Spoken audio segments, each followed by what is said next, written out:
Greetings, I'm Darvain and welcome back to Let's Play Avernum. Now we are exploring Avernum, a town out of the living rock in the Great Cave.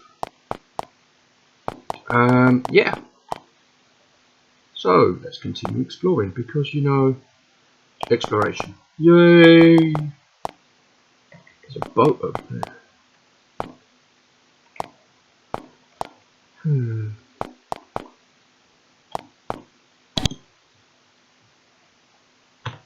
You read the line, this is City Hall, welcome to Avernum City Hall.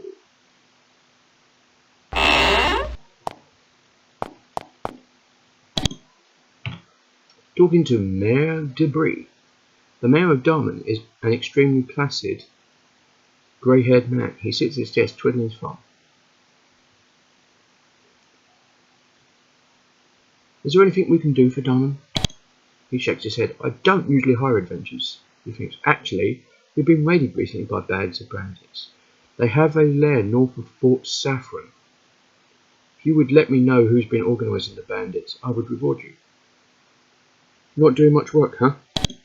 I try to keep out of the way mainly. The people of Avernum are an independent lot, and they wouldn't let me be mayor if I bothered them, so I mainly do paperwork and deal with the council.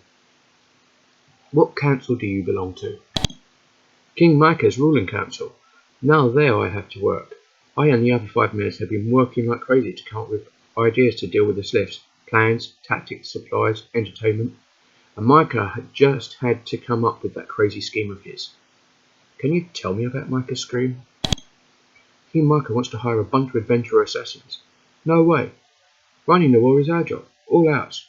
I hope you and another group of adventurers come looking for a royal token, because if so, you're going to be disappointed. Already have one. Ah yes, just what we need. Adventurers wasting King Micah's time. I always said, ruling is the job of the rulers, fighting is the job of the army. Everyone else just wants to get in the way. Alright, have a nice day.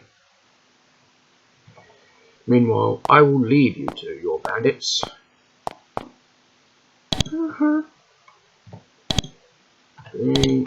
No.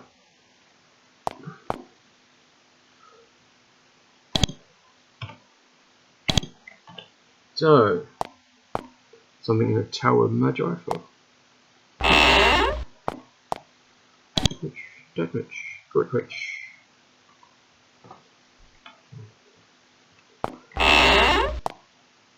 This looks like a guard barracks. Yeah, I should think so. Should think it'd be like so lucky. E C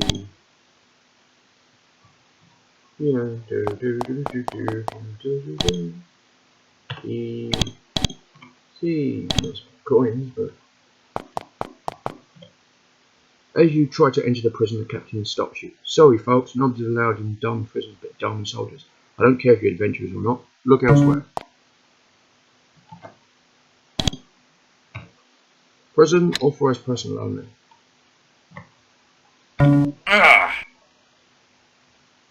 Really?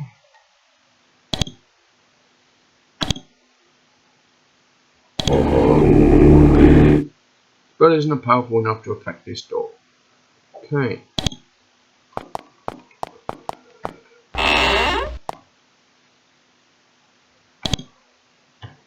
Barracks, yeah, I can figure that as much.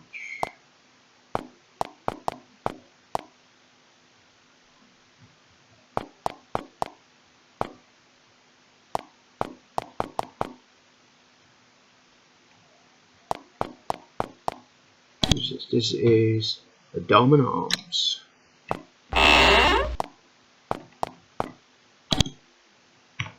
Talking to Malka. A small, sweet-looking woman with a baby at her breast sits in the corner. She smiles at you. You seem familiar to her. Hi, do I know you? No, but I've been waiting for you. Waiting to tell me something good, I hope. The scimitar's blade is sharp, and its eyes see far. Oh, excuse me for a moment. She burps to the baby. Where was I? Oh yes, if you wish to strike a mighty blow for Avernum, go see our contact. Who's the contact? His name is Royce. He lives in Blosk. Ask him of the scimitar. We need your help, we all do. He starts changing the baby's diaper. Okay.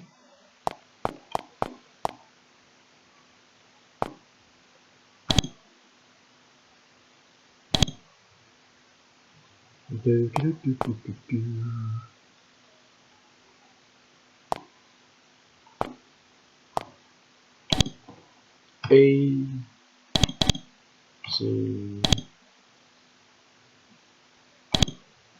E H.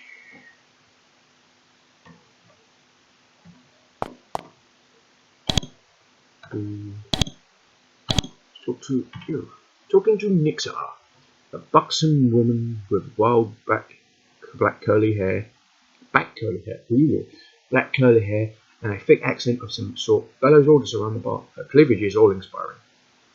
What can I order here in your fine establishment? She smiles and leans against the bar. Her body moves around a lot. Well, honey, I have a room for you, only 5 gold and a view of the lake. Or a tankard of mead. Well, cave mead. Can't get honey, so we use moss. Try it, it's good. 3 gold. I want to try your mead. You pay the 3 gold. She gives you a mug of mead. It still has bits of moss floating on the top. It's strong stuff and gut-churningly nasty. Good, huh? Nixa grins and breathes heavily.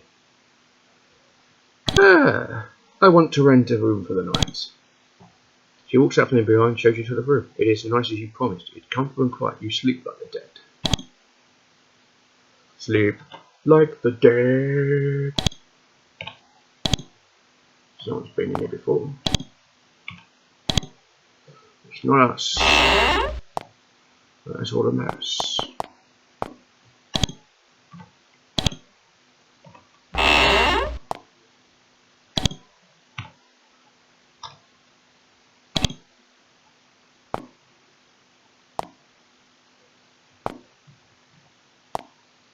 So we have a lovely view of the lake, except... No, we don't. The wrong room. You cheated us, woman! Why you cheat us?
Don't know what that was. That's one take some poor phone.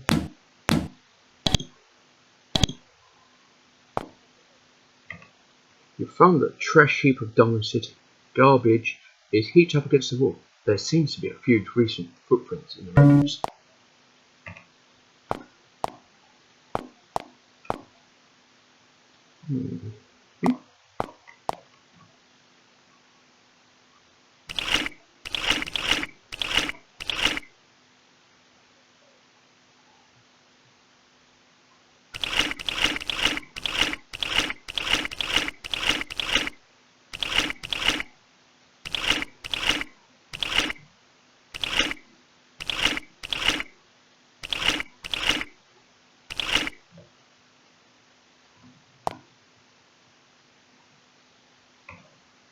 You've just found the trap.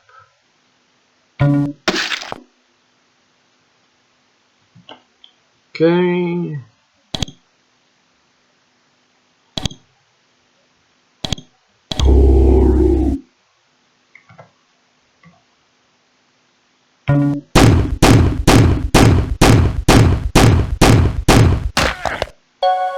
Oops.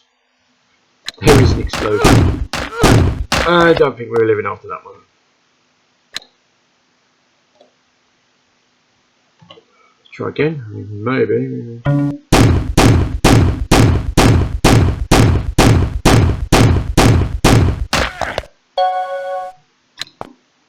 anything's working. This door is locked. What the hell is that? We'll count that as a no, because that seems like demons.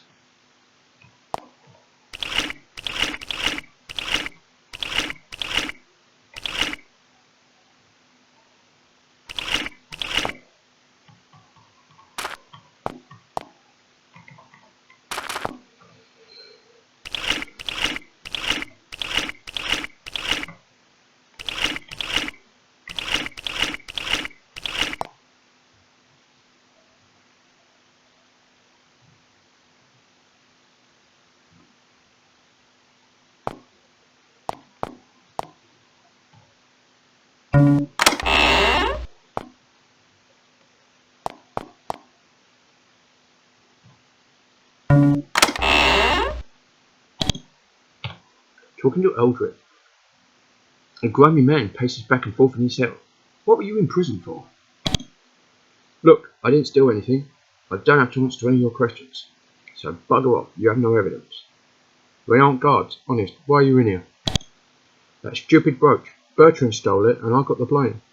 But I don't got it because that weasel Bertrand took it from me and hightailed it east. So go bother him and leave me alone. Where is Bertrand? I don't know. I keep saying it. I don't know. He said he was going to hide in Mertis, but I'm not sure. Okay, leave me alone. So, Mertis, Bertrand, okay.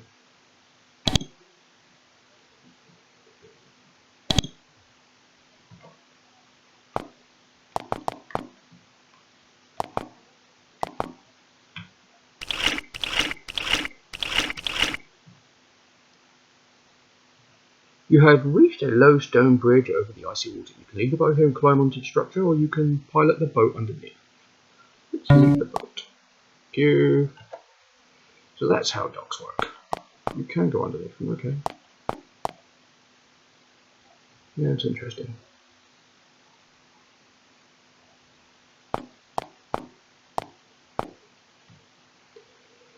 At the base of a huge stone mound, you find a large combined mine and ironworks. Sweaty, sooty men and women pull out ore and process it, so that it may be shaped into weapons to combat the many foes of exile. Near the smelter, you find a blacksmith selling a wide variety of quality armor, far nicer than practically any of the armor you've seen in Avernum so far. Whoa! Steel plate mail? Yay! Crystal shield. Really? Crystal shield?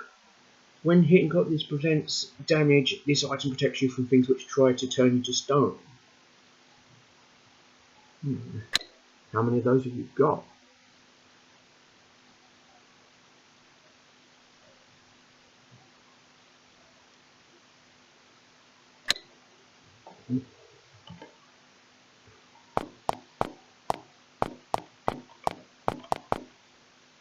That may very well come in handy. Do you know where that is? This is Fort Saffron.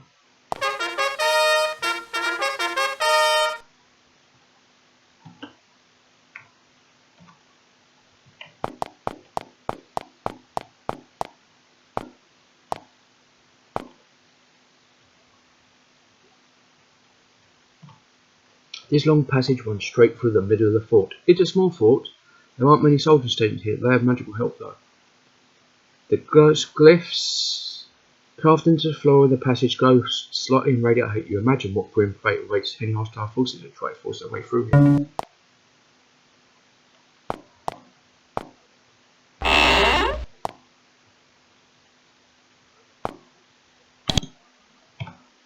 Talking to Commander Novak.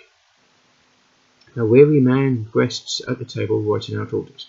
He wears the traditional robes of a mage. Tiny runes have been woven into the cloth. What can you tell me about this fort? He sighs. Welcome to Fort Saffron. I'm in charge here. Here at Saffron we work hard day and night to keep Avernum safe from brigands. He rolls his eyes. I think I'm going to insane. Insane? What caused that? I was drafted, plain and simple. They needed mages, so they grabbed them, and me, a promised alchemist. So you're an alchemist. Did you work on anything interesting? Personally, no, but I was making a pretty penny. One of my colleagues, a fellow named Hodgson, was a better alchemist than me. Ask him about it. He leaned close to you. He was going to try some experiments with grey mold, but then he had to go into the army. They got us both. He's at one of the great cave forts now. Fort Everett, I think. Big waste. So there's somewhere I can rest. Sure, at the unused bedroom at the southwest corner of the fort. Help yourselves. Okay. Are brigands a major problem out here? Yeah, but I've tried to keep the pass as safe as possible. Of course, given we haven't been given any resources, any new weapons, any knowledge we exist for months, say keeping the passes safe should be simple. Simple, huh? Your situation sounds frustrating. This pass is the only halfway decent path known from the brigand-ridden caves to the north to the Great Cave. You'd think they could never get through, but they get by somehow. I don't understand it. They must be invisible. How could brigands find a way to become invisible? Hey, that's the only explanation I can come up with. Sometimes we see them. They approach the fort from the north, laugh at us, and then disappear. Then we hear about raids to the south, and I catch hell from our bosses. But we can't do anything about it without resources. You must have some resources. People, mainly, and another mage for scrying. Take some high energy to keep the wards up. What wards? The symbols on the floor out in the passage. They're harmless now, but I can make them incinerate anyone who touches them if the fort gets attacked. And it might. Okay. So, that way bandits go.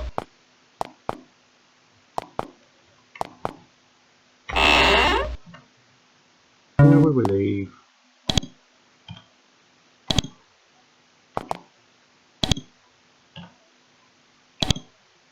Yeah, one exploring here. There's probably something really nice and juicy in there, but you know what? I don't think I can be bothered.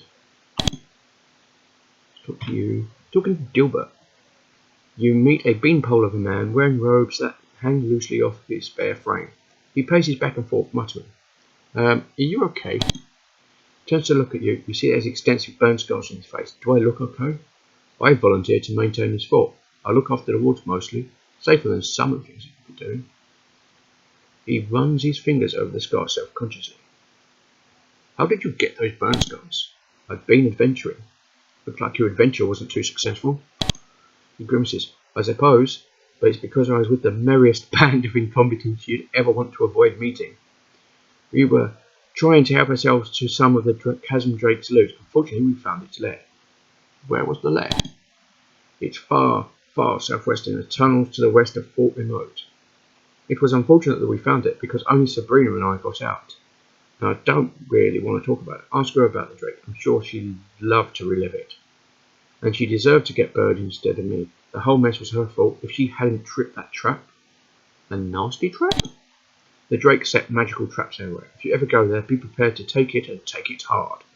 One of those rooms gave me these scars. Keep talking to me. Take it and take it hard.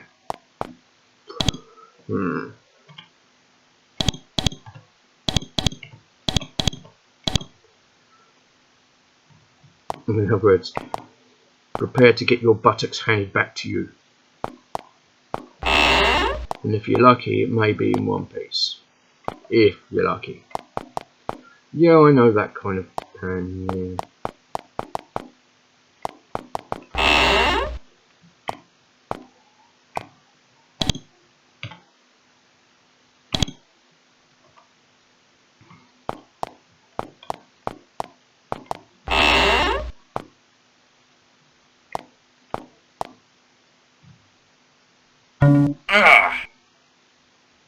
Okay, maybe not that one then. Let's see if you're any good.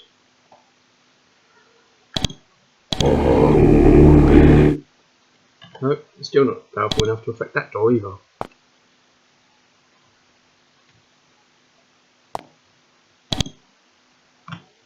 Talking to Mona.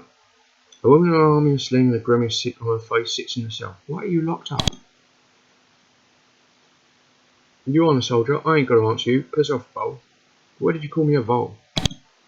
I'm from the Abyss. You aren't. You're a Vol. Now let me get out of here and get me my scimitar back. Okay.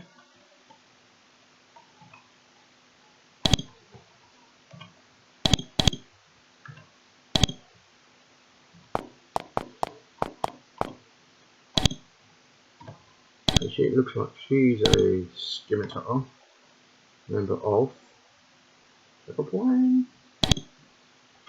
That's a great one.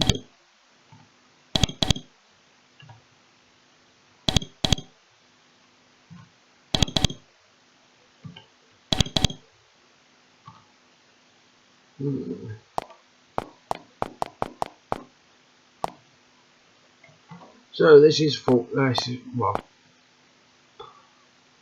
large cable. The wheel controls the forklift. Thought it would do.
So a guy called Bertrand Emertis. Okay, do that.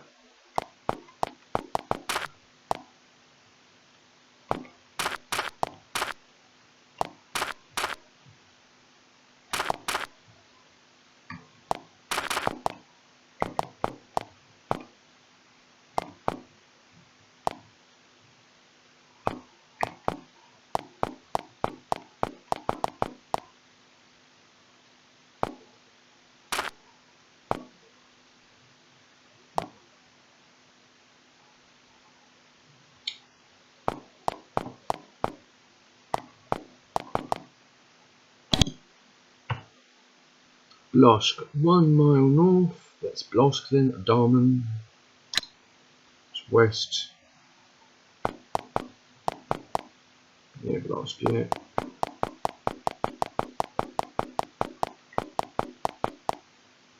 Poor old beggar is holding out an alms bowl. She walked by, she says, "Greetings, heroes. Can you spare a few coins for a woman in the depths of poverty?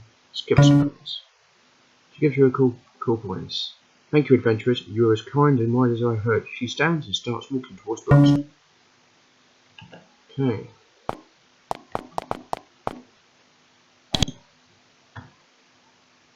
Burial mounds. Burial mounds? Nothing grows in this bleak barren area in the dark cave, not even lichen or the tiniest mushroom. Instead, it is being used as a huge graveyard. Sharon's little landscape, each with a plaque saying the name of the deceased, where she was sent into Avernum, date of death and cause. You notice many of the recent deaths were caused by slivers that again. Oh, how sweet.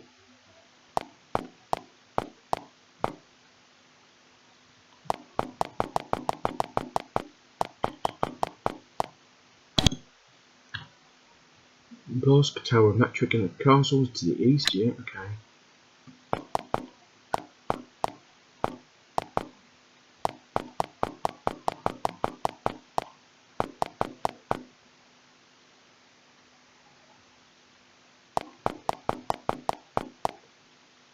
Meet a group of busy merchants who are busy making themselves rich by carrying goods among the many towns and outposts of the Great Cave. Let's do some shopping. What you got to sell us? Nothing much. I'm not really interested.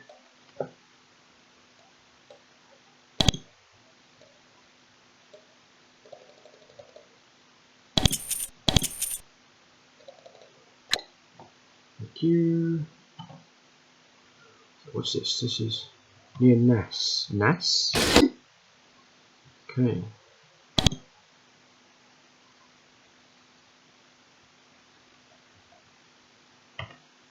What the? Sure what that was.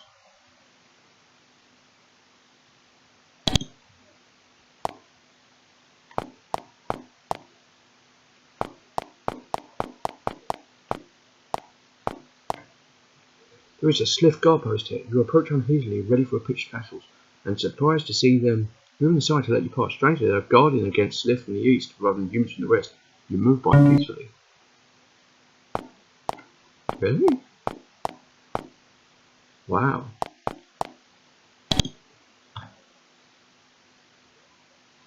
You read the sign, no man's land, Sliffs to north, beware.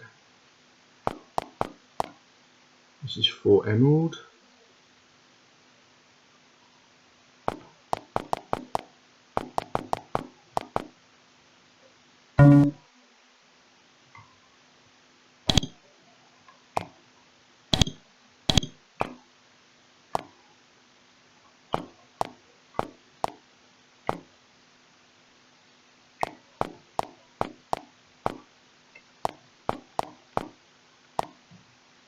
There's a small fishing village on this island, drawing a meagre but reasonable catches of pale slimy fish from the lake.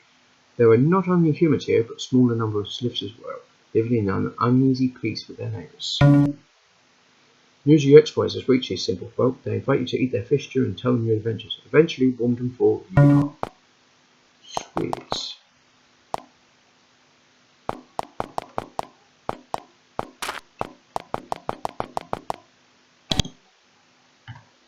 Fort Emerald north, watch for Sliffs.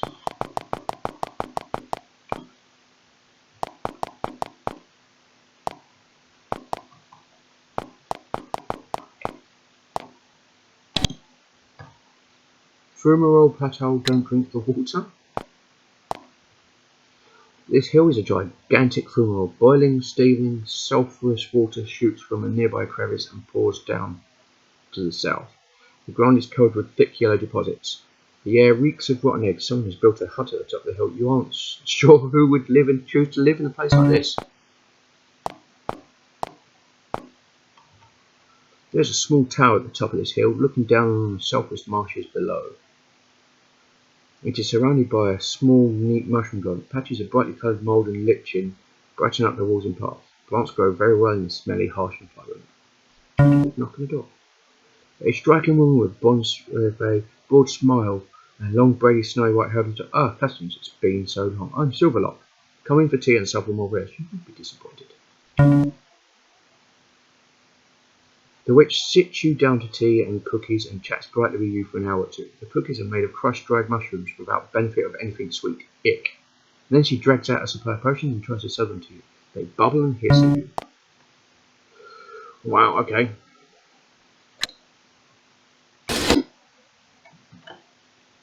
Fair enough.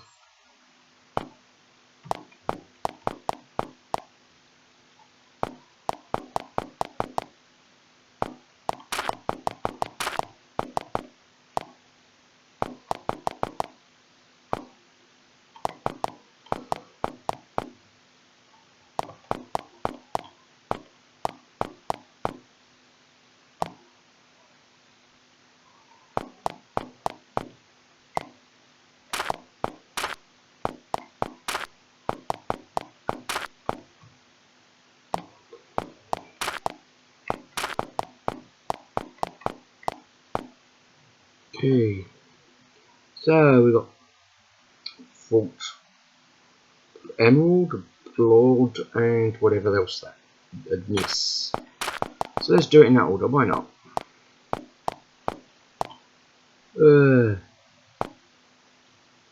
But I think I will call it there.